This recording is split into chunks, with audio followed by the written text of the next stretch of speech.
The church bell didn't ring when he walked into town, his boots caked with the dust of 730 days. Faces turned away, not from hate, but from the quiet shame of forgetting. His house loomed ahead, the front door ajar, swaying in the wind. He stepped forward, heart pounding like artillery, knowing the real battle was about to begin, convincing them he was still home.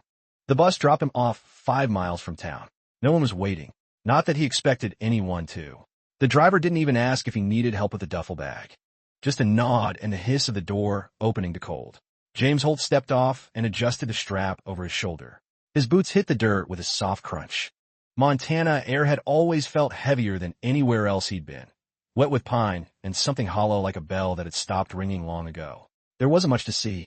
A grain silo in the distance, 2 street lamps flickering unevenly, and a long, narrow road that led toward a neighborhood he hadn't said aloud in almost 2 years. He started walking, slow, like someone retracing a path he didn't quite trust anymore. The bag on his back was lighter than the one he'd carried through Kandahar, but it pulled at him differently. Not from weight, from memory. A toothbrush, a photograph with the corner creased, a key that might not fit anymore, and tucked in one pocket, something he didn't tell the VA counselor about. A small, cheap stuffed fox from a gas station. The same kind he used to see his daughter, Ellie, dragging around by the tail when she was 4. The moon slipped behind a veil of thin clouds. And James walked on. He passed the diner that used to serve burnt coffee and cherry pie that was too sweet. It had new signage now, sleeker, colder. No one inside looked up as he paused outside the window. He watched for a beat, just strangers chewing silently. It felt too bright. He kept going. A man walked his dog across the street. The leash glowed faintly in the dark. James slowed for a moment, maybe to nod, maybe to say something like evening, but the man looked past him, toward nothing in particular, and moved on without a word. The silence wasn't just around him. It was in him. By the time he reached the edge of the neighborhood, the lights were dimmer. Houses looked the same. White fences, fake grass and some lawns, porch lights left on for no one. He stood in front of one house longer than he meant to, number 1124. The porch swing still hung slightly off kilter. The oak tree still wore the tire swing she used to twist herself dizzy in. James didn't go up the steps. Not yet. He stood on the sidewalk and looked. The windows were dark except for a soft lamp somewhere deep inside. The kind people leave on to make a house feel lived in. He thought about what Ellie might look like now. If she still had the little gap between her front teeth. If she still hummed under her breath when she colored. He hadn't heard her voice in 18 months. Letters from the base got returned unopened. His phone calls went silent, and Laura never picked up, not since the last time. He didn't blame her. Not really. He just didn't know how to come back different when the world out there had carved into him something the world back here couldn't read. He took the steps one at a time. Each creak beneath his boots sounded too loud. The porch still smelled like old paint and rain-soaked wood. He sat down instead of knocking. Just lowered the bag next to him and let the night settle. No one opened the door. No curtain shifted. He let his hands rest on his knees. One of them still bore a faint scar from a burn that never quite healed right. The air was colder than he remembered. Or maybe he just lost the sense of what warm used to mean. Somewhere far off, a train groaned against the horizon. The kind of sound that makes you feel smaller without knowing why. James tilted his head back, eyes half closed.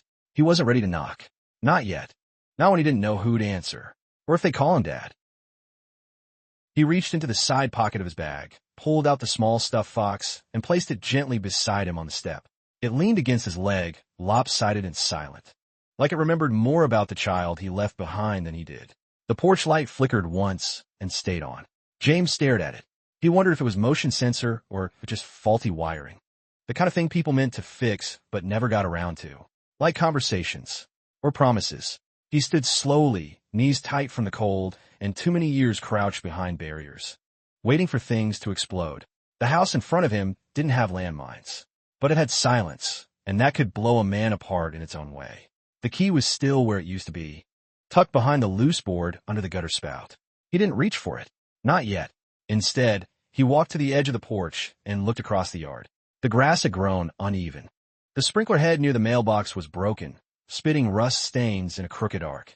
The American flag, once crisp and hung with care, now sagged on the pole, frayed at the corner. No one noticed. Or maybe they had, and just didn't care anymore. That thought settled into his chest like a weight. What happens when the people you left everything for stop noticing? He moved to the side gate. The latch still stuck a little. He remembered how Laura used to wiggle it loose with her elbow when her hand were full. James did the same. Muscle memory. Like loading a rifle. The backyard looked smaller. That happens when you come back older. The garden bed was dead, soil dry, and crumbling. The rosemary bush Ellie had once planted in a pink bucket was gone. In its place, a crack in the concrete path, wide enough to twist an ankle. James sat on the back step. No lights back here. Just the blue tint of early winter. He took out a lighter, not to smoke. He hadn't in years, but just to click it open and closed. The spark, the silence, the spark again. It was the only sound for a while. From here, he could see the back window that used to be her bedroom. The curtain was drawn, but he could just make out a small sticker at the bottom corner. A faded cartoon animal, maybe a unicorn or something. He remembered sticking it there himself, years ago, after Ellie had cried about monsters in the dark. Now, they'll know this is your room, he'd said, and they'll stay out. She had believed him. He hadn't come back to check if it worked. Time moved differently in places like this. You sit in the quiet, and hours feel like years. And in that time, you hear things you wish you hadn't. A neighbor's television hummed behind the fence. Game show noise, canned laughter. A dog barked 3 houses down. A car started, idled, drove away. But this house didn't make a sound. James stood again. His legs ached. He walked back toward the porch, toward the door, toward the place he once called home out loud. He paused with his hand above the doorknob, then knocked once. A pause. No answer. He knocked again, softer this time, as if he didn't want to disturb something already fragile. Inside, a floorboard creaked. Then silence again. James stepped back, gave the door a long look, then sat down once more on the porch. He placed the stuffed fox on his lap. Its fur was matted. The left eye scratched from years of play. He smoothed it out gently with his thumb. If no one came, he'd still wait. Not because he was hopeful. He wasn't sure he had that in him anymore. But because it felt like the last place he could sit without being asked to leave. A light turned on upstairs. He didn't look up. He didn't smile. He just stayed there, still, holding something small in his lap. And for the first time in months, he didn't feel the need to run. The sky had shifted to that soft, gunmetal gray just before sunrise. James was still on the porch, feet flat on the wooden planks, his breath rising in steady puffs. The kind of cold that didn't bite but soaked in slow, like regret. When the door opened, it didn't creak. It just clicked once and drifted a few inches inward. No voice called out. No face appeared in the gap. James stood slowly, the stiff kind of rise that came from knees that had knelt too often in sand and gravel. He picked up the stuffed fox and held it awkwardly, like it was evidence, or apology. The hallway smelled different. Not like dirt and baby powder and dried lavender like before. Now it smelled clean, sharp, a manufactured lemon scent. Something you buy in bulk. Something meant to mask rather than reveal. He stepped in quietly, almost like a guest. The floors still had that soft give near the stairs where the subfloor warped after the flood. The picture frames on the wall were new. No trace of his face among them. He stood at the edge of the living room. The couch was different. Sleeker, modern. Reupholstered in a color he wouldn't have chosen. Cream, the kind of color that warned you not to spill anything. The coffee table was bare except for a single candle in a glass jar. It flickered. Scentless. Decorative. James looked for the small things that made a house feel like a home with a child in it. No toys underfoot. No art taped to the refrigerator. No forgotten socks curled in corners or sippy cups left half full on end tables. Just stillness. Clean, curated, impersonal stillness. He let the bag slide off his shoulder onto the floor. Laura appeared from the kitchen, wiping her hands on a dish towel. Her hair was tied back. Her sweater hung off one shoulder, like she'd dressed in a hurry but didn't want to show it. Her expression didn't hold anger or warmth, just tiredness. "I didn't know you were coming," she said. Then, before he could answer, she added, "Ellie's asleep. She played hard yesterday." James nodded once, not because it answered anything, but because he had nothing better to say. The silence between them wasn't sharp. It was dull, familiar. He scanned the room again. No little shoes by the door. No backpack half-zipped and slouched against the wall. It was like walking into a hotel that looked vaguely like a place he once lived. Everything shaped similarly, but emptied of any belonging. James took a step toward the stairs, then paused. "How is she?" he asked, voice low. Laura didn't look at him. "She's fine." The lie wasn't in the words. It was in the way her shoulders stiffened when she said them. He didn't press, didn't accuse, Didn't ask for a tour of the life that had gone on without him. He just stood at the bottom of the staircase for a long minute, listening, not for a cry, not for a laugh, just for a sound, a weight shifting on the floor above, a breath. But the house held its breath back, and James stood there, a soldier in a room with no battle, trying to figure out which side of the silence he belonged to. The stairs creaked less than he remembered. James moved slowly, as if each step might give away something he didn't mean to confess. The house was dark except for the thin yellow glow bleeding under a bedroom door at the end of the hall. Ellie's room used to be the second on the right. It still was, but the door was shut. His hand hovered over the doorknob, not to open it, just to feel the grain of the wood. He didn't know if she still slept with a night light. Didn't know if she kicked her blanket off like she used to. Didn't know what dreams she had now, or if they were the kind that woke her up crying. He lowered his hand, back downstairs. The kitchen was spotless. A bowl of apples sat in the center of the counter, polished. The old plastic owl cup Ellie had insisted on using for years was nowhere to be found. James opened the fridge. No more chocolate milk in the half-gallon jugs. No more string cheese or little yogurt cups with cartoon faces. Everything inside looked adult, labeled, measured, expiration dates all facing forward. Like someone had curated this refrigerator for inspection, not living. He turned toward the dining table. That, too, had changed. No paint stains in the wood from finger painting. No dent from toy trucks. No scuffed chair legs where a child had kicked while swinging her feet. It was just a table, set with 2 placemats, and one high-back chair pulled out, maybe left that way on purpose, or maybe just forgotten. James leaned against the doorframe, arms crossed. The stuffed fox was still in his hand. It looked wrong here, too soft, too real in a house that had forgotten how to feel lived in. He placed it gently on the bottom stair. No ceremony, just a quiet offering. A moment later, a floorboard shifted overhead. Not loud, not frantic, just the weight of a child turning in sleep, or maybe waking up. He looked up, waited. Nothing followed. No small feet padding toward the hallway. No voice calling Dad. Just the hush of a home arranged around the absence of small things. James stayed still, long enough to count how many breaths fit into a single silence. Then he sat back on the couch that wasn't his, in a room that wasn't hers anymore, and waited. For morning, for light, for anything that felt like a beginning. It happened at 4:12 a.m. Not a moan, not a cry, a scream. Sharp, split, small but deep, like it came from the bottom of something that had been filling for a long time. James had been half awake on the couch, his neck stiff, one boot still on, the other resting by the leg of the coffee table. He sat upright before he knew he had moved. The scream hadn't lasted more than 2 seconds, but it had weight, real weight, like it had gathered force from too many silences before it. He didn't call out, didn't ask who it was. He already knew. His feet hit the floor. The house, which had seemed so polished and still hours ago, suddenly felt like a maze, like the corners had curled inward, like every wall was listening. James took the stairs 2 at a time, not loud, but not quiet either. He didn't care now who heard him. At the end of the hallway, Ellie's door was shut. The glow underneath was gone. He tried the knob. It didn't turn. Locked. His chest tightened, not like panic, but like something in his body remembered how to move without orders. One step back. Weight shifted. Then his foot came forward and struck just above the handle. The door flew open. The light from the hallway spilled in like fog. The room was dim, still painted the soft lavender she had picked at age 5. But it felt hollow now. No posters on the walls. No stickers on the dresser.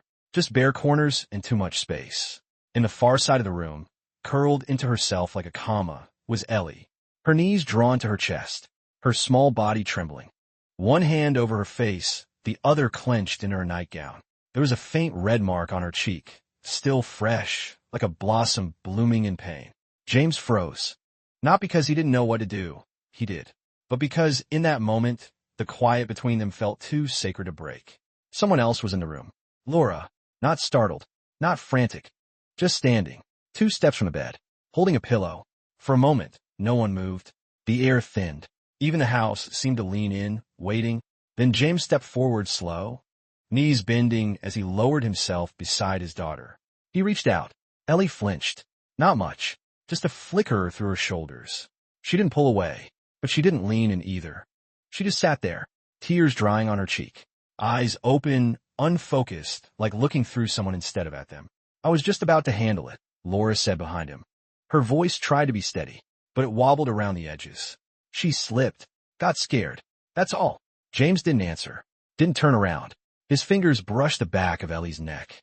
He felt a small knot beneath the skin, an old bruise maybe, or tension that never left.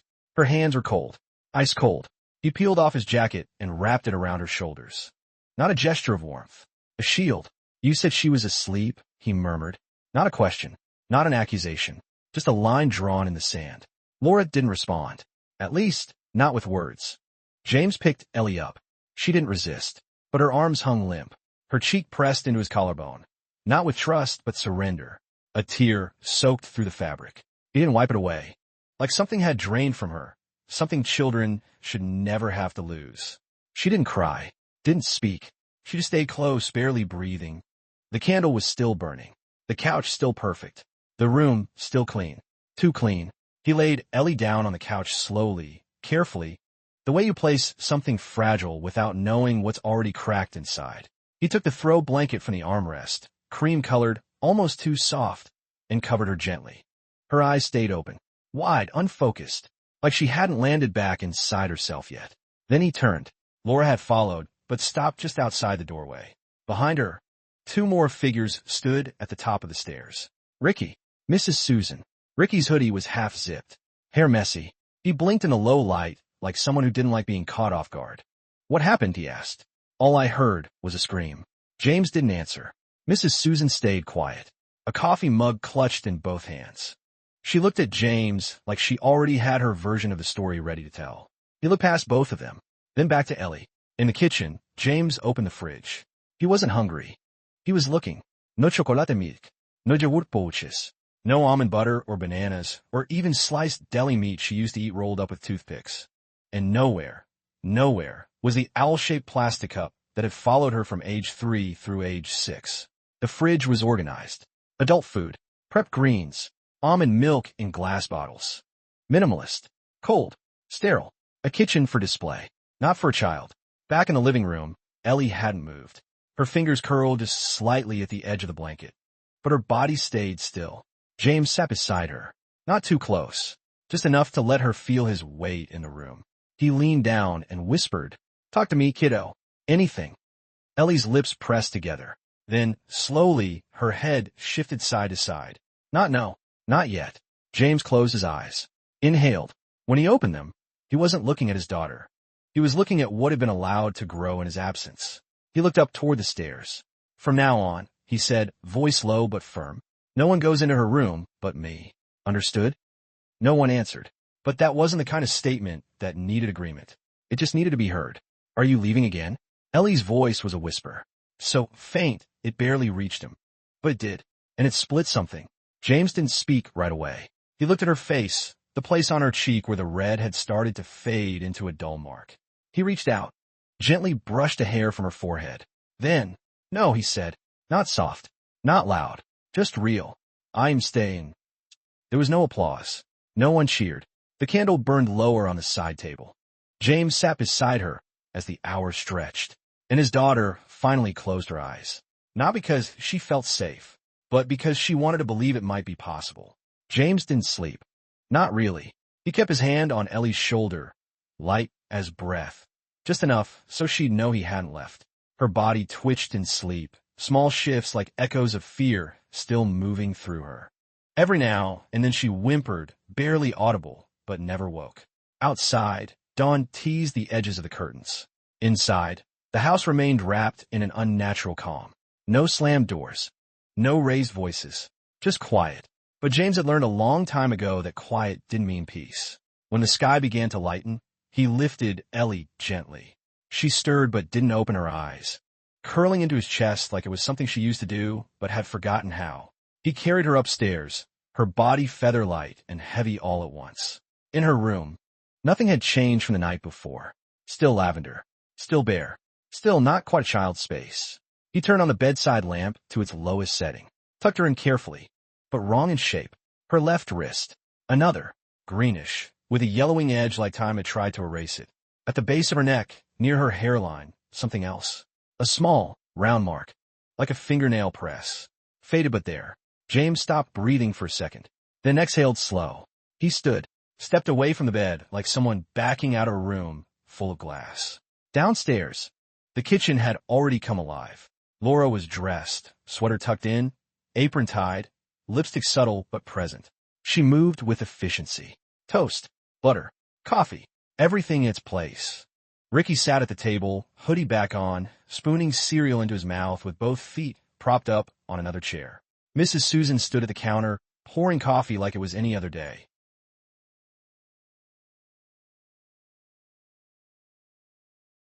His eyes moved across the kitchen. No all cup, no kids' cereal, no sticky notes on the fridge that said, "Dad, don't forget the crayons." It was like she existed here only in theory, not in the texture of things. "What's that bruise on her cheek?" James asked the question without raising his voice. It landed softly, but clearly. Laura paused, just for a second.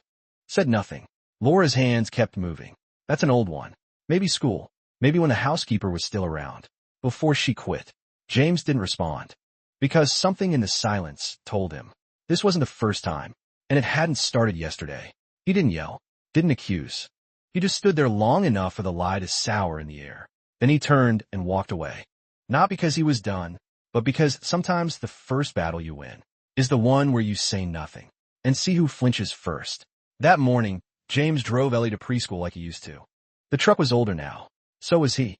Everything felt a little worn, but still holding together, barely. Ellie sat in the passenger seat, hands in her lap, seatbelt buckled tight. The stuffed fox nestled against her ribs like a shield. She didn't speak. She didn't hum like she once did. She just stared out the window as the telephone poles slipped past. Her reflection faint in the glass. Flickering. Almost not there. The preschool sat at the end of a quiet street. Red brick, chain-link fence around the yard. Still smelled like wet mulch and old crayons. Bethany stood in the doorway with the attendant's clipboard. She looked up and saw James. Her expression faltered. Not surprise, not joy. Something else. Recognition, maybe. Regret. James walked Ellie to the door. She clutched the fox tighter. Bethany crouched, her voice gentle. "Good morning, Ellie." Ellie didn't answer. Just gave a tiny nod. Her eyes didn't meet anyone's. James leaned down. "You go on in, sweetheart," he said softly. "I'll talk to Miss Bethany for just a second. Then I'll come get you." She nodded again, then stepped inside. No bouvier, no glance back, like she wasn't sure she was allowed to hope. James stood beside Bethany, his posture straight, but not threatening. Not anymore. He was done scaring people, but he was still watching. "While I was gone," he began, voice even. "Did you notice anything different about Ellie?" Bethany hesitated. She shifted her weight. "She's quieter, draws a lot, doesn't smile like she used to. And when the other kids tease her or bump into her, she doesn't react much. Doesn't cry, doesn't say stop, just kind of disappears into herself." James's jaw tightened. "What does she draw?" "She never lets anyone see." He paused, lowered his voice. "Have you ever seen bruises?" Bethany looked through the glass of the door. Her eyes softened, then hardened. "Yes," she said finally. "A scrape on her wrist once. A red mark near her neck." I asked. "I don't have the authority to interfere in family matters." James pulled out his wallet, wrote a number on the back of a business card. "If anything else comes up, anything at all, call me." He handed her the card. Firm, gentle, then turned and walked back down the steps.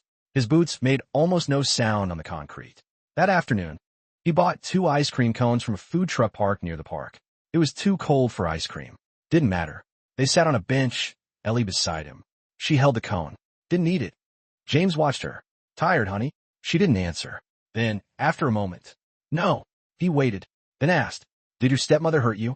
Ellie didn't move, then shook her head. Then, a moment later, nodded. James didn't press, didn't ask for details. He just sat with her in the cold. After a while, Ellie whispered, "My stepmom doesn't like me, but Grandma said if I told you, you'd leave and never come back." James turned fully toward her. "Who told you that?" "Grandma. And my stepmom." Ellie finally looked up, met his eyes. "I'm scared that if I tell the truth, you'll disappear." He let out a slow breath, set his ice cream down, pulled her close, not tight, just enough for her to feel it. Then he whispered, "No matter what happens, I'm not going anywhere. Even if you're mad, even if you don't want to talk, I'll still be here." Ellie gave a small nod, tiny, hesitant, like hope. Remembered. The next morning, James asked for a favor without using the word. He sent an email to the base, short, direct, no emotion in the lines. Requested a 7-day personal leave. No details, just enough to buy time. He said something about headaches. Said he needed rest. Laura didn't question it. She just gave a nod, like someone grateful for a pause in the noise. James went upstairs. Closed the bedroom door partway. Not all the way, just enough to let sound in. Then he lay on the bed, flat, arms crossed. Not sleeping, not even close. He listened. The house had a rhythm. Spoons against ceramic. The quiet clink of glasses being rinsed. The low thump of a suitcase wheel dragging across wood. It wasn't suspicious if you weren't listening closely. But James had spent years listening to things that weren't meant to be heard. Around 11:30, he heard Ellie's slippers shuffle down the hall. Soft, light, the way children move when they're told to stay small. He heard Diane's voice in the kitchen, not shouting, just loud enough to bruise. Dirtying up the floor again? You trying to push me? A pause. No reply. You're lucky you get to eat. To live in this house. Your mother dying, best thing that ever happened. James opened his eyes, but he didn't move. Not yet. He sat up quietly. Crossed the room in bare feet. Cracked the door open just enough to hear better. Just enough to breathe. Ellie's voice, almost too soft for human ears. I'm sorry. I already cleaned it. Diane again. Sharper. Shut up. Clean what? You call this clean when there's still a puddle. Then the sound of cabinet door. A towel being pulled out. Ellie's feet. Like he was back in a mission zone, clearing a space he'd already mapped in his mind. He walked down the hall, one hand on the banister, gripping so hard his knuckles went pale. At the base of the stairs, he stopped, then called out, "Come," even like a soldier at roll call. Dad's home. The house froze. The silence was instant. Ricky's footsteps scrambled. He came to the hallway fast, words spilling. "Oh, hey, you're up. I was just watching her for Diane. She spilled some water. I told her to clean it up. It was a joke, you know? Just teasing. She's sensitive, that's all." James didn't respond. He moved past him, straight into the kitchen. Diane stood near the counter. Her hands were dry. Too dry. No without. No evidence of cleaning. He found Ellie crouched by the sink, knees on the floor, a dirty rag in her hands. Thin suds streaking the tile. Soapy water smeared in uneven patches. She didn't look up. Didn't flinch. She just scrubbed, slowly, like she'd been doing it for hours. Like she didn't know how to stop. Her pajamas were damp at the hem. Her hair messy. Her eyes lowered. James knelt down beside her. Too late. What's going on here? I didn't know Ricky was in here. I was in the kitchen. He must have seen the spill and tried to help. You know how Ricky runs his mouth. The girl's just sensitive. That's all. James said nothing. Just kept holding the rag. Ellie didn't move. Didn't even look at him. She'd stopped reacting. And that terrified him more than anything. James didn't speak right away. He stood slowly, the rag still in his hand. It dripped onto the floor in dull, uneven splatters. Ellie remained crouched. Her knees left 2 faint prints on the tile. The kind that would vanish in seconds, unless someone cared enough to trace them.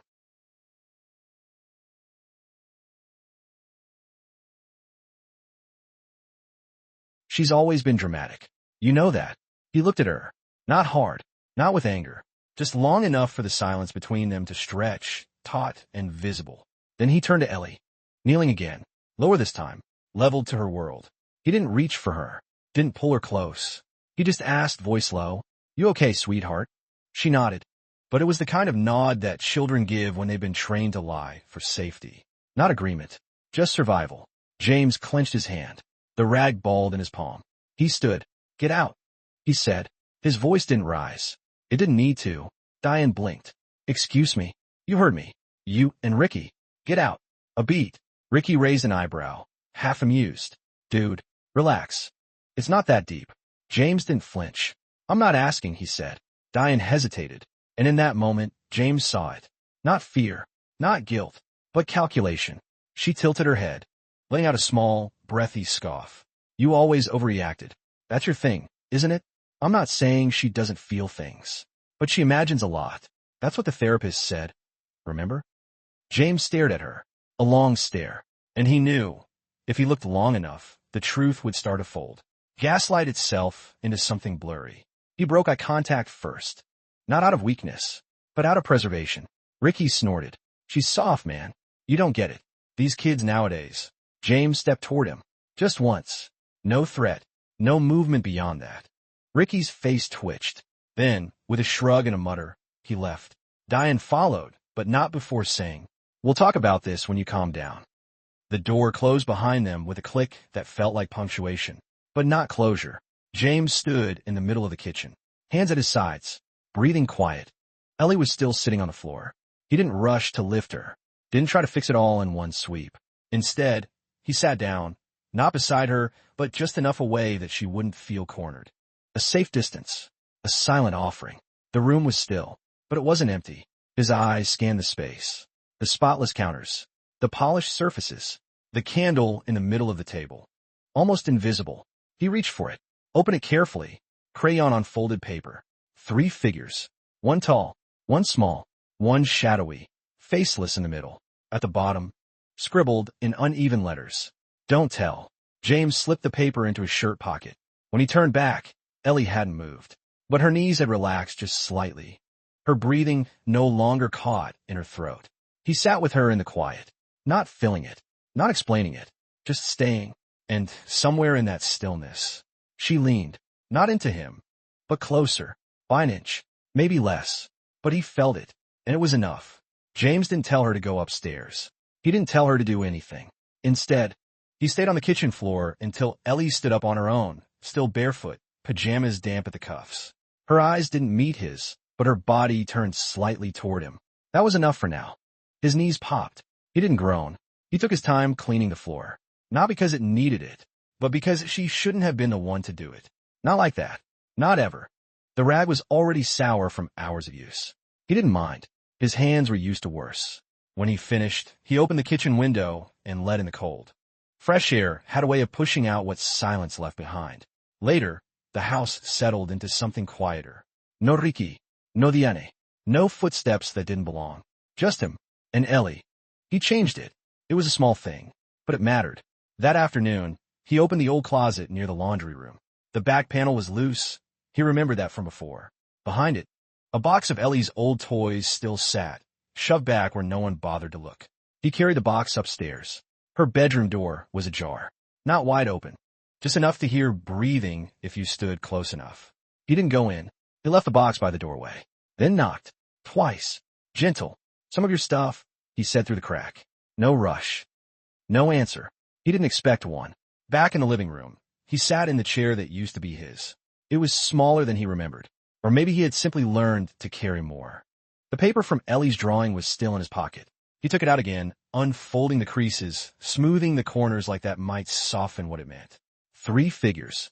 Still that blank one in the center. The one with no face. The one Ellie had drawn darker than the others. James stared at it, not with anger, just ache. He stayed like that for a while. Long enough for the light outside to shift. Long enough for the shadow from the banister to fall across the carpet at a different angle. Then, soft footsteps on the stairs. He didn't move. Didn't look. Just listened. A pause. Then the sound of something being placed on the floor. The lightest tap. A sheet of drawing paper. When he finally looked over, it was resting by the leg of the coffee table. Crayon again. This time, the house had a tree out front. And only 2 people. One tall, one small, holding hands. The space in between them colored yellow. Light. James didn't smile. Not fully, but something loosened in his chest. Not hope. Not yet. Just a breath he hadn't realized he'd been holding. He didn't call her downstairs. Didn't say thank you. Didn't ask who the second person was. He didn't need to. That night, he left the hall light on, just in case. The night was quiet. Too quiet for James to sleep. He lay in bed staring at the ceiling, arms at his sides like he was still in uniform. The mattress was too soft, or maybe just too empty. He hadn't slept in that bed in over 2 years. Diane used to joke that it was his side, until the war made it no longer his home. Now it smelled of lavender and furniture polish and a life he hadn't lived. He turned his head slightly. Ellie's door was cracked open.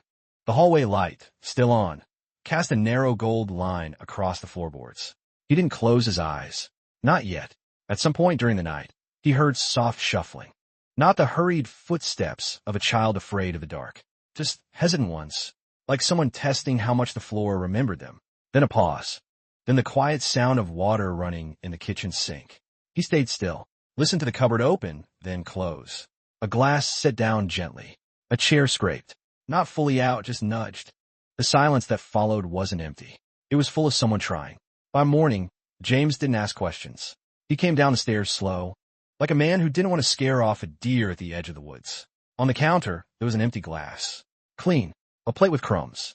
The chair she'd nudged was almost perfectly aligned. But not quite. He let it stay that way. He didn't adjust it. Didn't tidy the scene. Let her know, if she looked, that someone had noticed, and left it alone. He sat on the porch with coffee he didn't really want. The air was cool. The kind of spring morning where the trees hadn't bloomed yet, but were beginning to soften around the edges. Ellie came out barefoot, again. She didn't say a word.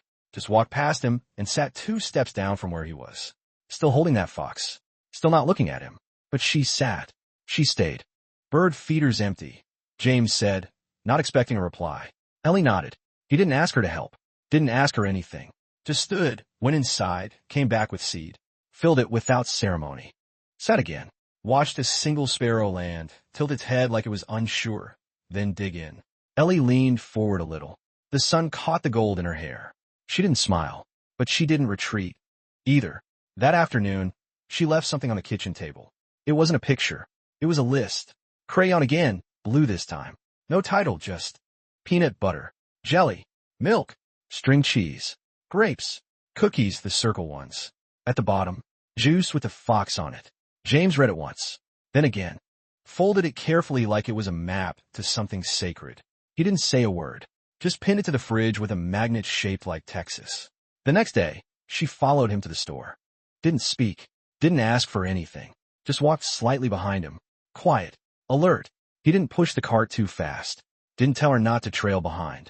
Let her take her time down each aisle. At checkout, she put the juice on the conveyor herself. When they got home, she opened the bottle and poured 2 glasses. One for her. One for him. Set it on the table across from her seat. No words. Just presence. And that night, without being asked, she turned off the hall light herself. Then left her door open. Just a little. Enough for someone to knock if they needed to. Enough for someone to listen. James didn't move for a long time. Didn't even blink. Sometimes, the smallest crack is enough to let everything begin again. It started with the door hinge. The shed hadn't been opened in over 2 years. Maybe more. The padlock was rusted, but not enough to stop a determined hand. James jiggled it loose, half expecting spiders to fall or a raccoon to shoot out and remind him this wasn't his territory anymore. But the shed stayed silent. The door creaked open like a breath held too long. And he stepped in. Dust hung in the light like memory. Everything was where he left it. The fishing rods, his father's old toolbox, a half-finished birdhouse they never got around to painting.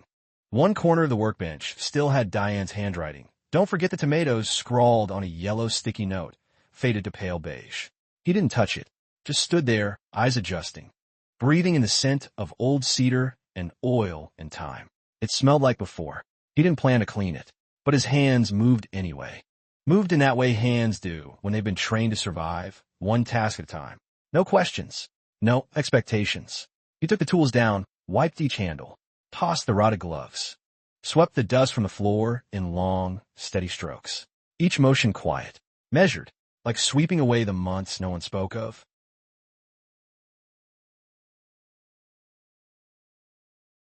Ellie came to the doorway around noon. Didn't step in. Didn't say anything. Just stood, arms wrapped around that same fox, watching. James caught her in the corner of his eye, but didn't turn. He didn't want to scare her off. He knew that look, like someone afraid to ask if they were allowed to belong. He kept sweeping. She watched a minute more, then patted away. But that afternoon, there was a sandwich on a plate waiting in the kitchen. No note, just sitting there. Peanut butter and jelly. Crust cut off, like her way of saying, I saw. I don't know how to help. But I brought this. The next morning, he returned to the shed, reorganized the screws, sharpened the clippers, oiled the hinges of the door he'd ignored for years. And when a hammer slipped from his hand and banged hard against the wood, he cursed under his breath, reflex, but didn't shout, didn't rage. He just sat on the stool, head in hands for a while. Let himself feel the ache in his shoulder, the tightness in his jaw, the small echo of pain that had nothing to do with tools. Later that evening, Ellie appeared again. This time, she crossed the threshold, set down a small ceramic cup, one of Diane's teacups. It held a few wildflowers, mostly dandelions and weeds, but placed carefully, with intention. She didn't say a word, just looked at the shelf, pointed to an empty space. James made room. Gently, with both hands, he placed the cup there like it was glass. Because maybe it was They didn't talk about it. They didn't need to.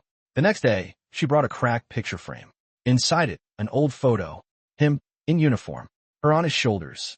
Sunlight behind them, both squinting and laughing. He hadn't seen that photo in years. He took it with a stillness that said more than thank you. Set it beside the flowers. And let it stay. That night, he didn't lock the shed. Didn't shut the door all the way. Let the night breeze carry through, like an old friend coming home without knocking. There was something about the way the air moved that evening. It wasn't anything most people would notice. But James did. The trees weren't as restless. The gravel underfoot didn't crunch as loud. The porch light, always a bit wobbly, always flickering, held steady for once. He stood on the porch, arms crossed, cup of coffee cooling in his hand. He wasn't sure when this became part of the routine again. Maybe it never really left. Maybe he just stopped noticing when he came home. If you could call it that, coming home. Ellie was inside, somewhere between brushing her teeth and forgetting to turn off the hallway light. He could hear the low hum of the kitchen fan, the soft creak of a floorboard above, little sounds that meant a house was breathing. He didn't go in. Not yet. Just leaned against the frame. Let the evening settle into his bones. There was something comforting about that, letting the world keep spinning, but slower. A screen door opened quietly. Her footsteps were soft, barely there, like she was afraid to interrupt whatever it was he was thinking. She didn't ask to sit next to him. Just did. Their shoulders didn't touch, but the silence did, and that somehow was louder than words. She had that fox again, tucked in her arms, worn smooth at the seams. He didn't know how to say, "You don't have to carry that anymore." But he didn't say anything at all. Instead, he pointed out toward the tree line. "See that one? The tallest one near the shed? That's a sycamore." It wasn't much, but it was the first sentence he'd said to her that week. She nodded, didn't look up, just whispered, "Okay." And that was enough. They sat there for a long time. He sipped his coffee. She picked at the loose threads of her sweater. They both watched the sky go from deep blue to something almost navy, like the world was exhaling. At some point, without thinking, he took the flashlight from his pocket and clicked it on. Walked down the steps, shined it toward the side of the house. Saw the old wind chimes tangled in a branch, rusted, forgotten. He didn't say why, but he took them down. Carried them back like they mattered, like they were part of something that needed remembering. Ellie followed, without a word. Together, they untangled the threads. She held the top while he tied the new string. It didn't swing much, but it rang just once, soft and clear. Like a yes. They went back to the porch. And for the first time, he noticed.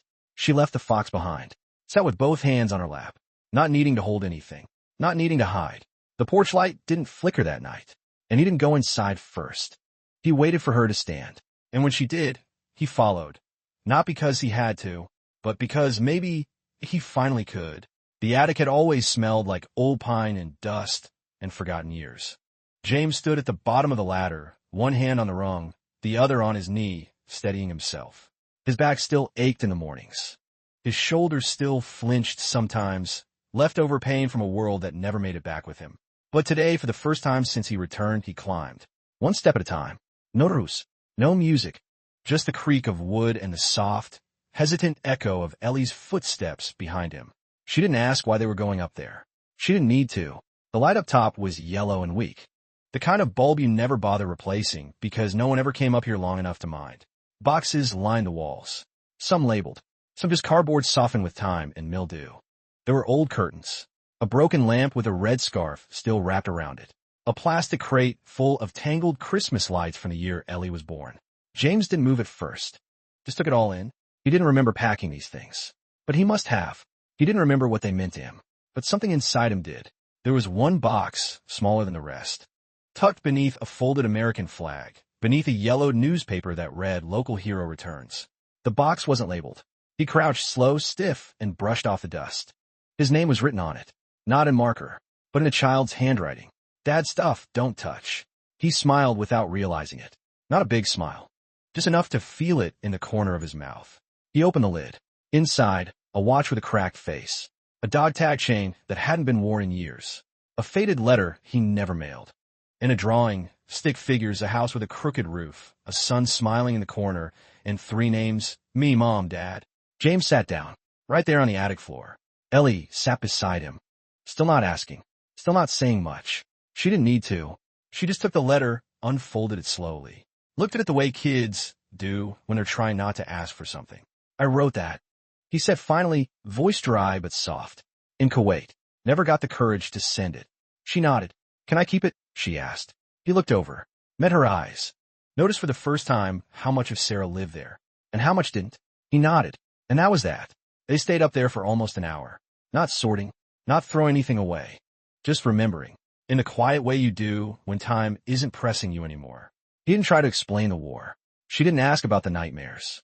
They just sat. Sometimes silent. Sometimes humming along to the wind that crept through the roof cracks. Later, as they came down the ladder, James paused on the last step. The floor below didn't feel as far away anymore. And the box Ellie held in her arms wasn't just a box. It was the weight of remembering carried together. Not as alone anymore. Not hers to wonder about. But theirs, held between them like a bridge. Small and unspoken. That night, before bed, Ellie left the letter on his nightstand. Folded neatly. No note. No postscript. Just a quiet gesture. And when he turned off the lamp. For the first time in years, James Graves slept through the night. Not because everything was fixed, but because someone else had opened the attic with him and stayed. There were things James never meant to pass on. The stiffness in his shoulders. The way he flinched at sudden noises. The quiet habit of scanning every room twice before sitting down. They weren't gifts. They weren't lessons. They were residue. He saw them now, not in himself, but in the small ways Ellie moved. The way she locked her bedroom door. The way she folded her clothes too neatly. The way she looked at him sometimes, like she was trying not to ask him something. That quiet made him ache more than any scar. They had started eating dinner together. Not every night, but often enough to notice the change. No music, no TV, just clinking forks and the soft sounds of a house learning how to breathe again. One night, James noticed her cutting her food into perfect squares, like she needed to control something, like chaos wasn't welcome at the table. He remembered doing the same thing, years ago, in a mess tent surrounded by dust and silence. Back then, he thought it made the world feel manageable. Now, he knew it was just a way of hiding. Ellie never asked about the war. Not directly. But she watched. She watched how he kept the curtains drawn tight at night. How he always sat facing the door. How he tensed at the low rumble of helicopters on summer evenings. Even when they were far off. And sometimes, just sometimes, she mirrored him. Not because she had been through it, but because she had lived with someone who had. One Saturday, James found her sketch pad on the porch. He hadn't meant to look, but it was open, the wind flipping pages. There were drawings, not of people, but of empty rooms. A hallway with light barely touching the floor. A chair in the middle of the kitchen. A door half closed. Each one felt like something left unsaid. Each one looked like him. He closed the pad gently. Didn't mention it. That night, he left his own sketch, a simple line drawing of the two of them, sitting on the porch, legs dangling off the steps. He left it on her nightstand. She didn't say anything the next morning, but the sugar bowl had been moved closer to his coffee cup, just enough to notice. James didn't want Ellie to become him. Didn't want her to carry his silences, his ghosts, his weathered caution. But you don't get to choose which parts of you your children carry. You only get to decide what you do with the time left. He started writing letters. Not the kind you send. Just small pieces of thought. Memories in shorthand. Feelings in code. He wrote them on index cards. Left them in drawers, tucked between books.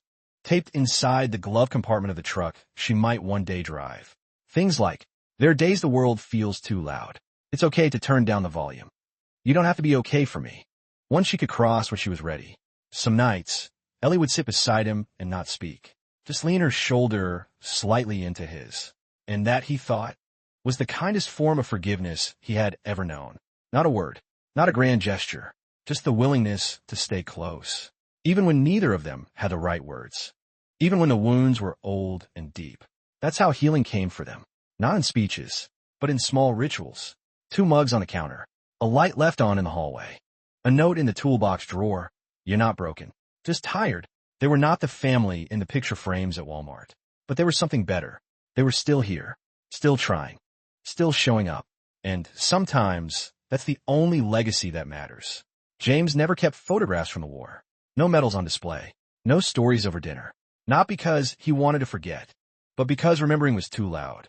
He figured silence would be safer for Ellie. But children hear what you never say. They learn it in how you leave the room when the news comes on. and how you stiffen when someone slams a door, and how you flinch at fireworks in July. It was a Tuesday afternoon, one of those golden ones in late spring, when the light feels like something you could drink. Ellie came home from school quieter than usual. She sat on the porch with a shoebox on her lap, looking like it might swallow her whole. James didn't ask. She opened the lid, slow. Inside were small objects, a charm bracelet, a photo booth strip of her and a friend, a folded note she didn't unfold. At the bottom, a plastic soldier missing one arm. "I found this in Grandma's garage," she said finally. James nodded. "That's Dean," he said, surprising himself. She looked at him. "You named them. All of them." "Dean, Marcus, Joe." He didn't finish the list. It had been over 15 years since he'd last said their names out loud. They sat there for a while, just breathing. "I thought maybe—" "You didn't want to talk about it," she said. "I didn't," James replied. Pause. But sometimes not talking doesn't work either. That night, he took a box out from under the bed. Inside were things he'd meant to throw away, but never could. A worn field journal. A cigarette case he never used. A pair of broken aviators. A patch with the name Graves still stitched crooked. He laid them out on the kitchen table like puzzle pieces. Ellie watched him from the doorway. Didn't interrupt. Didn't ask. Just watched. That's how she always loved him best. Without pressure. Without expectation. Like silence was enough. Like presence was permission. James told her about the boy who used to sing in the back of the Humvee. About the sergeant who never learned how to swim, but carried them all across a flood once. About the time they built a Christmas tree out of scrap metal in the middle of a desert. He left out the worst parts.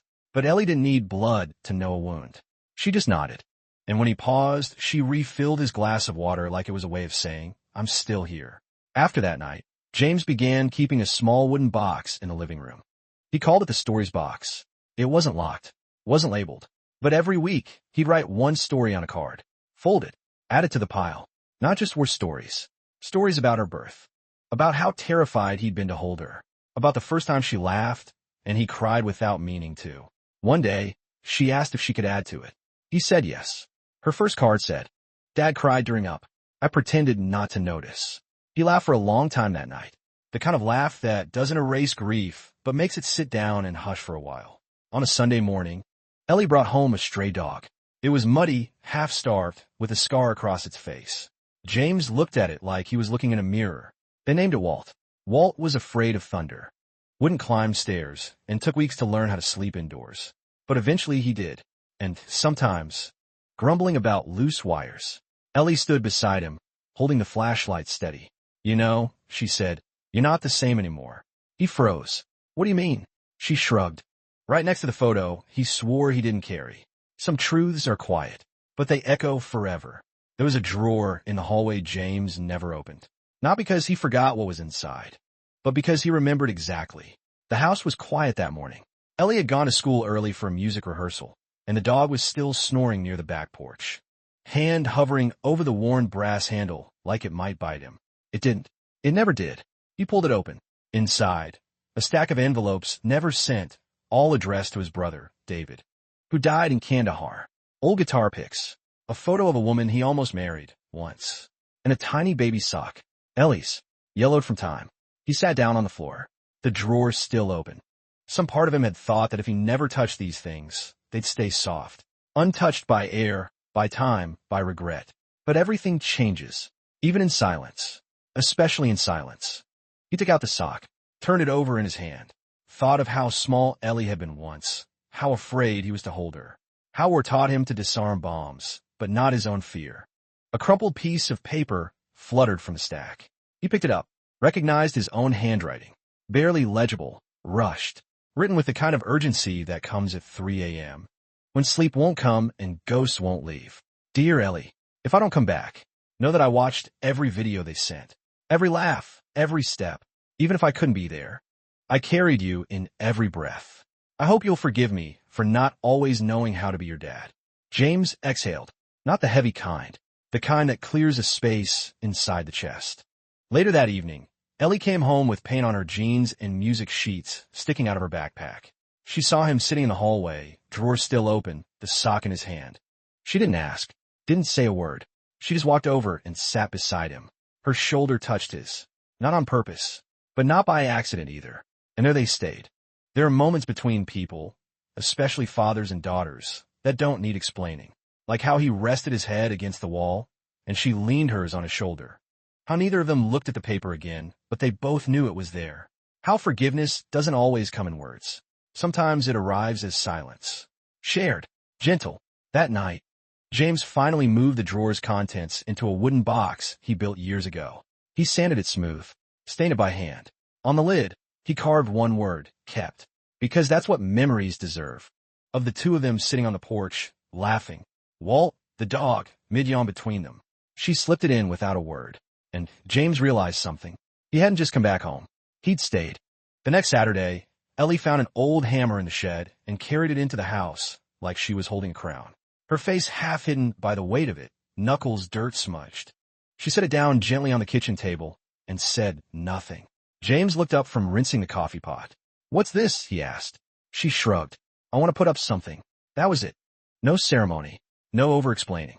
Just a child who had seen a blank wall and thought, maybe we can fill it. There was a small hallway between their bedrooms. Narrow. Always too dark. They cleared it out. James pulled down a dusty coat, rack no one used anymore. Ellie swept. He patched a hole in the wall with a paper towel and a little hope. Then painted over it with the closest thing they had to beige. They didn't say it out loud, but they both knew what the hallway would become. Not a gallery. Not a shrine. Just a place.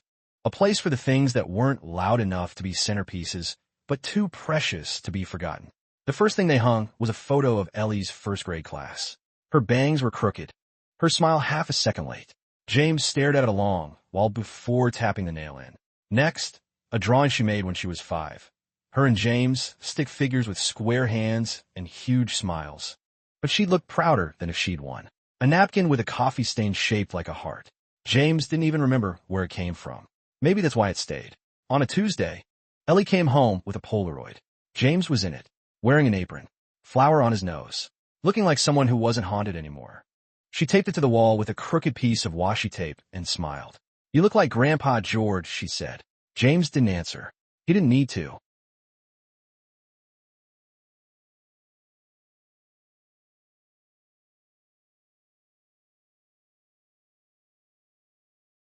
Some nights, after Ellie had gone to bed, James would pass that hallway slowly, like it might move if he didn't look carefully.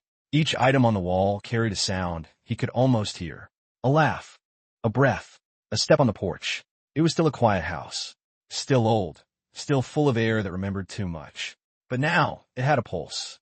One evening, in that pause, that little hush of breath between two footsteps, that was everything. It was Ellie who started the ritual, though James didn't realize it first. One Sunday, while the frost still clung to the windows and the kettle hissed low on the stove, he came into the kitchen and found her sitting cross-legged on the floor, 2 mugs beside her, waiting. She didn't say good morning. She didn't need to. She just patted the spot next to her. And James sat down. From that morning on, Sunday became theirs. No clocks, no plans, just 2 mugs, one with tea, one with coffee, and a small portable radio playing some old local station that only worked when the weather behaved. Sometimes they sat in silence. Other times, Ellie would hum along to a tune she half remembered, and James would tap the rhythm with his finger against the ceramic mug. They never called it anything, but over time, it became a place, not a room, not a day, but a place inside the week where nothing was demanded and no one had to explain why they needed it. One Sunday, Ellie asked if they could make pancakes. She said it with that cautious kind of joy, like someone testing the floor of an old bridge. James looked at the pantry. No meats, no C-dip, but he saw bananas and oats and a nearly empty jar of peanut butter. "Let's try," he said. The first batch burned. The second stuck to the pan. The third, somehow, was perfect, soft in the middle, golden at the edges. Ellie added a pinch of cinnamon without asking. James pretended not to notice the flour in her hair. They ate on the porch, wrapped in mismatched sweaters. No one spoke about the past, or the ache in the quiet, or the nights James still got up and stood in the hallway for no reason. They just ate, slowly, like they had all the time in the world. That afternoon, Ellie disappeared into her room for a while. James didn't follow. He didn't want to intrude. But later, when he passed by to put away laundry, he saw what she'd done. On her wall, above the small desk, she'd pinned a new drawing. It was the kitchen. 2 mugs, a radio, a girl, and a man on the floor. She'd written one word at the bottom, in crooked handwriting. Home. That night, James stood in the kitchen long after the dishes were washed. He looked at the radio. He looked at the empty mugs. And he felt something he hadn't in a long time. Not relief. James stepped into the hallway and glanced at their wall again. The dog tag, the crayon tree, the tape holding everything slightly crooked. He reached up and added one more thing. A small note, folded once. Inside it read, Sunday, 6:42 a.m. She waited. Monday came, and with it the small noises of a life returning. James woke not to the sound of drills or radio static, but to a fork clinking gently against a plate. The kind of sound he used to overlook, now sharp enough to pull him from sleep like a call to arms. He lay there for a moment, eyes on the ceiling, not rushing toward the day. No nightmares that night. Just the sound of Ellie humming, off-key and free, somewhere down the hall. She made toast. Burn it, of course. But the effort was there, and James, in the awkward suit of fatherhood, told her it was good. Because it was. Not the taste, but the gesture. They sat by the window. She kicked her heels against the bench seat. He sipped coffee that had grown cold while he watched her draw sunflowers in the condensation. No one said it out loud, but the silence between them was getting lighter, like a coat they'd both been wearing, finally slipping off the shoulders a bit. By Thursday, she asked to walk to the store with him. James hadn't gone much of anywhere since coming home. Too many faces, too many lights, too many questions behind kind eyes. But with Ellie he could try, so they went, slowly, one hand in his, the other swinging loose with the rhythm of her chatter, the kind that had no point, no weight, just the noise of a child at peace. It was the longest walk James had taken in months. Halfway down Maple, his knee throbbed and the world tilted slightly, but he didn't say a word. Not because he had to be strong, but because he was afraid the moment would break if he admitted how much it meant to him. At the register, Ellie counted coins too slowly. The clerk smiled and said it was fine, take your time. Her hair had grown longer. She was taller than he remembered. He hadn't noticed when those things had changed, only that they had. Like time had passed through her while he stood still. And still she stayed. That night, after she went to sleep, James opened the back door and stepped outside. The sky was clear, stars like pinpricks. He sat on the porch and lit a match, not for a cigarette, but just to watch the flame. He remembered doing the same in the desert. Same sky, different silence. And yet, this one felt warmer. He stayed there for a long while, until the cold reached through his sleeves and touched skin. Before going back in, he whispered something into the night. Not a prayer, not a name, just a promise. One only he needed to hear. In the weeks that followed, they settled into something that resembled rhythm. Ellie put her drawings on the fridge. James fixed the hinges on the back gate. Paper wrinkled, corners torn. She left it on the table without a word. James stared at it for a long time. He didn't say yes, but he didn't throw it away either. That night, Ellie found him standing in the hallway again, looking at that same wall with the dog tag and crayon tree. He turned as if to speak, but she beat him to it. It's okay if we just go for the hot dogs. And James laughed, really laughed, for the first time in years. The gym smelled like floor wax and orange slices. James stood just inside the doorway, half occupied by parents shifting coats off their laps and waving at children already running toward them. The noise was all bounce and echo, sneakers, laughter, a whistle blown too sharp by a volunteer in a red shirt. James hadn't worn the right kind of clothes. His flannel was too heavy. His jeans still had the edge of old dust in the creases. But Ellie had asked him to come, not with words, just with that hopeful pause as she slid the flyer toward him 2 weeks ago. So he came. Ellie was across the room now, at the arts and crafts table, cutting paper with the kind of focus that made her tongue stick out slightly from the corner of her mouth. She hadn't seen him yet. James exhaled slowly and made his way toward the back. That was something. He folded his hands in his lap and stared ahead. A man a few rows up wore a shirt that said Coach Dad. Another had a toddler in his arms, drooling onto his collarbone like it was the most natural thing in the world. James had seen men cradle rifles with more nervousness than these men held their kids. He wasn't jealous. Not exactly. Just unfamiliar.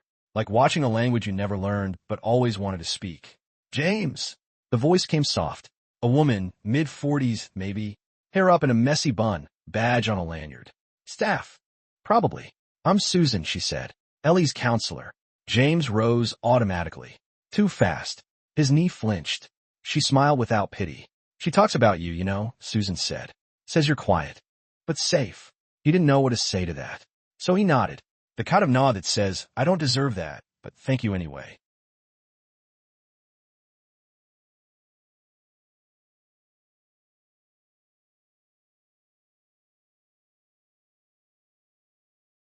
They sat together in silence for a moment. Then Susan pointed across the room. That's Ellie's art. They asked the kids to draw what home feels like. James looked. It was scribbled in marker, off-centered and clumsy. But there it was. A house with a crooked roof. A dog with no tail. A porch swing with two stick figures. One tall, one small, both smiling. He looked away quickly, pretending to rub something from his eye. Later, when the group moved outside for sack races and bubble wands, James stayed back. Watched from under the shade of the bleachers. Ellie waved at him from the field, covered in grass stains, her shoes half off, laughing with a kid named Marcus. He waved back. One folding chair, one picture on a wall, and the decision to stay, even when you don't know how to belong. The field had thinned out. Plastic cones lay tipped over in the wind. A paper plate rolled across the grass like a lost thought. Most of the parents had started to leave, brushing crumbs off their jeans, scooping backpacks off the ground. Ellie stayed. She sat alone now, legs crossed on a red and white blanket. A juice box beside her, untouched. She was looking down at something in her lap. A sketchbook, maybe, or just the air, and said, "You can sit here, if you want." He sat, not close, but not too far. The grass beneath him was damp. The blanket smelled like crayons and sunscreen. A softness he hadn't earned, but was allowed to borrow. Neither of them spoke for a while. She kept drawing, whatever it was. He kept glancing at the sky like it held some answer he hadn't found yet. A breeze passed between them. Then, gently, Ellie leaned just a little to the side. Not enough to touch. Just enough to say, "I'm here." And James stayed. "I thought you weren't going to come," she said finally. Her voice was flat. Not sad. Just honest. He cleared his throat. "I almost didn't," he said. "But I didn't want to wonder what it would have felt like." At the strings still held in a child's hand who hadn't realized it was stuck. "It was loud," he said, and then too quiet. She nodded again. That was enough. After a moment, she reached into her backpack and pulled out a granola bar. Broke it in half. Held it out. He took it. Didn't say thank you, but chewed slowly like it mattered. And it did. The sun was getting low now, casting long shadows across the field. Most of the other kids were gone. A few parents still lingered, chatting in soft tones. But nobody paid attention to James and Ellie. That was a gift. Not being noticed. Not being asked to prove anything. Just being allowed to be. Before they left, Ellie said, "You don't have to do big stuff." James tilted his head. "You don't have to be like the other dads," she added. "You just have to stay." Stay. That word didn't used to mean much to him. Orders changed. Deployments came. People left, sometimes in planes, sometimes in coffins, sometimes in ways even quieter. But now it felt like the hardest and most important thing. So he answered the only way he could. "I'll try." And she smiled. Not wide. Just enough to make the corner of her eye crease like it used to when she was 5 and told him her stuffed turtle could talk. They stood. She slipped her hand into his. And together, with no medals, no flags, no fanfare, they walked back toward the school building. Just a man and a girl. Both carrying scars no one could see. Both deciding to stay. The house was painted yellow now. It used to be gray, the kind of color that made you think of winter mornings and coffee left too long on the stove. But now it was yellow. But her eyes were the same, sharp, clear, and too kind for what she carried. "Ma'am," he said. They looked at each other. Then she stepped aside and said, "Come in. I made tea." The kitchen smelled like lemon and thyme. Old photographs lined the wall above the radiator. One of Elliot's 7, wearing a paper crown. One of Nora's late husband in his uniform. Just the way he used to drink it back when Ellie was small, and he'd drop her off at this house on the way to base. "I wasn't sure you'd come," she said gently. James looked down at his hands. Calloused. Still trembling a little. Always trembling. "I should have come years ago." She didn't nod. Didn't say it's okay. She just sipped her tea and waited. So he tried again. "You raised her," he said. Nora blinked slowly. "I helped." "No," James said. "You raised her." There it was. Not apology. Not praise. Just truth. She knew what kind of soup she liked, he continued. She knew how to read bedtime stories out loud with voices. "I didn't teach her that." "No, but you taught her other things," Nora said. He shook his head. "I wasn't even there. You came back." That sentence. So simple. So loaded. You came back. Like that erased everything before. Like that made up for birthday candles missed, tears dried by someone else's hands. School plays applauded by a substitute seat in the second row. But James didn't argue, because maybe, just maybe, coming back didn't matter. Maybe it wasn't everything, but maybe it was something. I used to get so angry at you, she said suddenly. Not cruel, just honest. James looked at her. I deserved it. Maybe, maybe not. I don't know what war does to people. She nodded once. So am I. The clock ticked above the sink. Outside, a truck passed. The wind chimes sang. Then Nora reached across the table and placed a worn envelope in front of him. I kept this, she said. He opened it slowly. A drawing. Crayon. Faded. A child's handwriting at the top. Me and Daddy and Miss Nora. 3 stick figures. One in a uniform. One with curly hair. One small and smiling in the middle. She never forgot you, Nora said, even when she stopped saying it out loud. James felt something unspool inside his chest, quiet and heavy. Before he left, she walked him to the door. You did good, she said. She's okay. You're doing good. He didn't believe it yet, but it felt like something to hold on to. He reached into his pocket and handed her the folded note. The one he wrote at 2 a.m. The one he thought he might burn. She took it, didn't read it right away, just said, thank you. And he said, no, thank you. As he stepped off the porch, she called after him. James! He turned. You can stop waiting now. It's okay to live. He nodded once. Not to her. Not to the sky. To himself. And as he walked back to his truck, the porch light stayed on behind him. Just in case. James had no idea how to pitch the damn thing. The tent lay in a stubborn heap of nylon and bent poles while Ellie sat on a log, arms crossed, trying not to smile. You sure you've done this before? She asked. Camped? Yeah. Tents? No. He muttered, holding up a half-folded instruction sheet, like it was a battlefield map. She shrugged. We could just sleep in the truck. He shook his head. Nope. We're doing this the real way. So they did. Badly. It took them over an hour. A few curse words under his breath. One pinched finger. And a lot of trial and error. But when the sun started bleeding orange across the trees, the tent stood up, crooked, but proud. Ellie clapped twice. It's not terrible. High praise, he said, and smiled.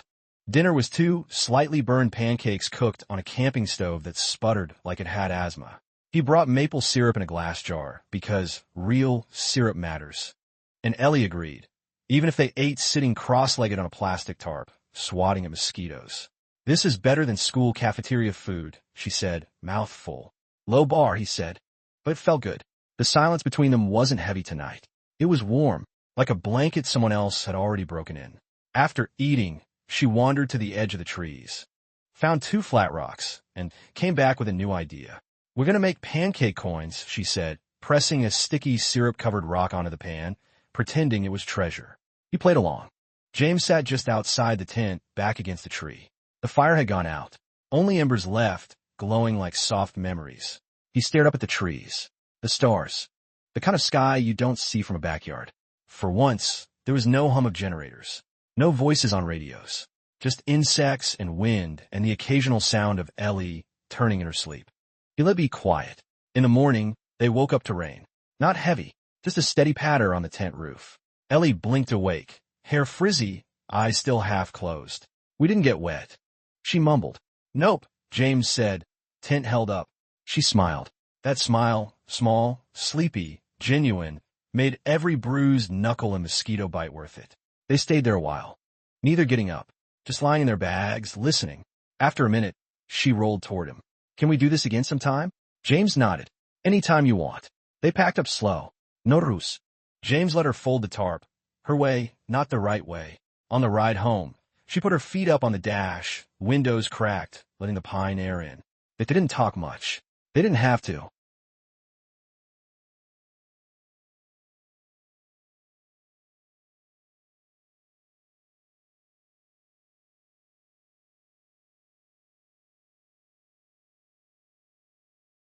Later that evening, after dropping her off at Nora's, James sat in his truck for a while before starting the engine. Then came a knock. 3 soft taps. Hesitant. He pulled on a t-shirt, barefoot, on cold tile. Didn't bother with socks. Another knock. When he opened the door, Ellie stood there. Backpack slung over one shoulder. Hoodie too big. Sneakers muddy like she'd walked a while. In one hand, she held a bag of Skittles. In the other, nothing. Just clenched fingers. Hey, she said. Then up again, I was in a text. But I didn't want to make it weird. It's not weird. She raised an eyebrow. It's a little weird. He chuckled once. Yeah. Ellie looked over her shoulder like she expected someone to follow, but no one was there. Can I stay here for a few days? James blinked. Sure. Yeah, of course. No questions. Not now. She stepped inside. The house smelled like lemon cleaner and old flannel. She looked around like it was both familiar and new. I forgot how quiet it is here. He nodded. It stays that way. She dropped the bag near the couch. I brought candy. Emergency supply. Something like that. She plopped onto the couch and kicked off her shoes. Socks had holes in the toes. Until she asked, what happened to the picture that was on that wall? He looked up. The one of you and Mom. At the lake. He took a long breath. Fell off the nail a while back. Glass shattered. I meant to replace it. Ellie didn't push. Just nodded. James watched her over the rim of his cup. There was something softer about her now. Still guarded, but less sharp. So, she started. She found one of his flannel shirts in the laundry room and pulled it on like armor. They watched a movie they didn't finish. She curled up under an old quilt. He left the hall light on. And when he went to bed, he paused by the living room. She was asleep, the candy bag half open, her hand resting on the remote. He didn't tuck her in. She wasn't 5 anymore. But he folded a blanket at her feet, just in case she got cold. Then he whispered, not to wake her, not even sure why, I missed you, kiddo, and walked away before the lump in his throat got any heavier. The house was still dark when the floor creaked. James blinked awake, the kind of light sleep you never really shake after 40, and listened. Soft footsteps. The sound of a cabinet opening too carefully, like someone wasn't sure if they were allowed. He didn't move, just laid there, letting the sounds wrap around him like a blanket. The fridge door opened. Closed. A pan placed gently on the stove. Not slammed. Just placed. Then the smell. Eggs. Not fancy ones. No herbs. No bater. Just eggs the way you make them when you're trying, but not sure what for. James sat up, ran a hand through his hair, pulled on the same pair of jeans from yesterday, and patted down the hallway. She didn't see him at first. Ellie stood by the stove in that old flannel shirt, his sleeves rolled halfway. Her hair was a mess, and she had one sock on, the other somewhere lost to the couch, probably. She had the spatula in her right hand, moving it slowly like she was afraid of breaking something. He leaned on the doorframe. She glanced over. I didn't know if you still ate eggs. Eat dough. Scrambled okay? They're perfect. She scooped them out, divided them between 2 mismatched plates. No toast. No fancy fruit. Just 2 plates of eggs. James grabbed 2 forks and a pair of napkins. They sat down at the small table. The one with the water stain from that time she spilled grape juice when she was 7. She looked at it, and he saw her mouth twitch like maybe the memory still lived somewhere close. I use salt, she said. Bold move. They both smirked. They ate. No music. No TV. Just forks and quiet. Halfway through, she paused. I slept better than I have in months. He didn't say anything. Just nodded. She pushed the last of the eggs around the plate. It's not just a few days. I don't know how long, but I needed somewhere that wasn't what I was pretending to be okay in. I get that, he said. You don't have to rush. Her eyes went glassy for a second, but she blinked it away. Then, softer, I miss the way this house smells. James chuckled. Like old books and laundry soap? And lemon. Always lemon. I guess I've got a type. She picked up her plate and his. Washed them without asking. Left them in the rack, dripping. As she dried her hands, she said without turning, do you think we can fix it? Me and you. He stood behind her, far enough not to crowd her, close enough to mean it. We're already fixing it. She nodded once. And that was that. No who. No tiri reunion. Just a clean plate. And eggs that weren't burned. And a girl who came home without having to say the words. It had been sitting there all along. 3rd shelf. Right side of the living room, behind a stack of paperbacks no one had touched in years. James found it while dusting, though dusting was just the excuse. He wasn't sure what he was really looking for. Maybe a thread to the man he used to be, or maybe just something to do with his hands now that Ellie was sleeping under his roof again. That album hadn't been opened since before deployment. Maybe even longer. He placed it on the coffee table, poured himself a cup of black coffee. He remembered the sound of it, like wind chimes and running water. Page 2. Ellie at 8. Her arm wrapped around a golden retriever named Max who only lived 3 years, but loved like 100. Her cheeks were freckled from too much sun. She was missing a front tooth. James smiled, the kind that hurts a little on the inside. He turned the page slowly, like the paper might tear if he rushed. Ellie at 10, standing in front of the house holding a cardboard sign that said, Welcome home, Dad. in blue crayon. That was the first time he came back from overseas. He remembered how tightly she hugged his leg and wouldn't let go until he promised to take her to the zoo. He hadn't kept that promise. The base called him in 3 days later. He ran his fingers over her face in the photo, as if he could fix it, not the picture, but the moment. He didn't hear her footsteps until she sat beside him, one knee tucked under. Hair still wet from the shower. She didn't say anything, just looked at the album. He didn't close it, didn't hide it. Page 4. A birthday cake. 9 candles. Ellie's mom still in the picture. Still smiling. Still calling James Jimmy, like she was holding on to something slipping too fast. Page 5. Empty. A blank plastic sleeve, where a picture had been. Ellie placed a finger on it. That one ripped, she said quietly. I cried. You taped it back and told me not everything broken has to stay that way. He let the silence stretch, slow and warm. She leaned her head against his shoulder.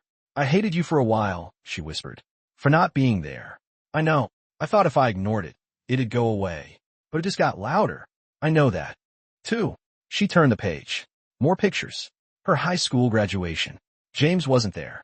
She didn't need to say it. The empty space beside her in the cap and gown photo said enough. Still, she pointed to it. That's when I realized I couldn't keep waiting for people to show up. James swallowed. The coffee had gone cold in his hands. But I'm here now, she added, barely audible. And you're here. So maybe we try again. From this page on. She looked up at him. If you want. He nodded. Yeah, I want. They didn't hug. Didn't cry. They just turned to the next page, blank again, and sat in that quiet that wasn't quite lonely anymore. And outside, the wind rustled the oak leaves like an old dog settling in. They were sitting outside on the back porch. The sun had just dipped below the edge of the cornfield, casting everything in that kind of gold that makes silence feel sacred. James had made tea, not because he liked it, but because Ellie did. She drank hers with a splash of honey. He drank his straight, like everything else in his life. The porch creaked under their chairs. A soft breeze moved through the tall grass. The sky above was the color of old denim. That's when she asked it. Do you ever regret it? James didn't answer right away. He took a sip, let the question settle between them like dust on an old uniform. You mean the army? Ellie nodded. All of it. The years. What it took from us. He leaned back, eyes scanning the yard like the answer might be hiding in a rusted fence or the tire swing she hadn't touched since she was 10. I don't regret serving, he said slowly. There were boys who didn't make it back, and I carry them every day. Ellie looked down at her tea. But I regret the birthdays, he added. The nights you cried, and I wasn't there. The way your voice got quieter on the phone, the longer I stayed gone. She didn't speak.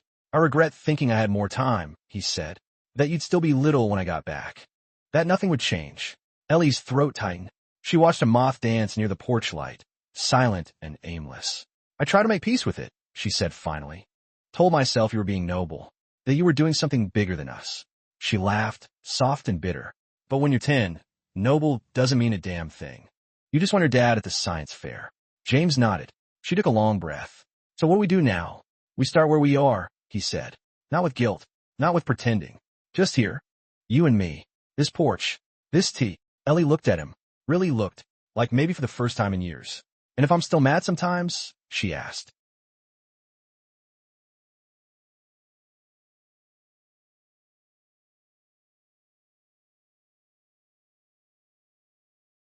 Then you tell me, he said, and I'll stay. I won't run. A few seconds passed. Then she whispered, okay. James didn't smile. He just reached out, placed his rough hand over hers. It was small. That gesture, but it held. Behind them, the house creaked like it always did when the night cooled. A dog barked in the distance. Somewhere, it ends in a shared cup of tea. In the way a father says, I won't run. And in the way a daughter finally believes him. This story wasn't about medals or victories. It was about the slow return of trust, the kind that doesn't knock, the kind that sits beside you in silence and stays. Because somewhere out there, someone else is waiting for a porch light to come on, and your story might just be the one that helps them believe it still can.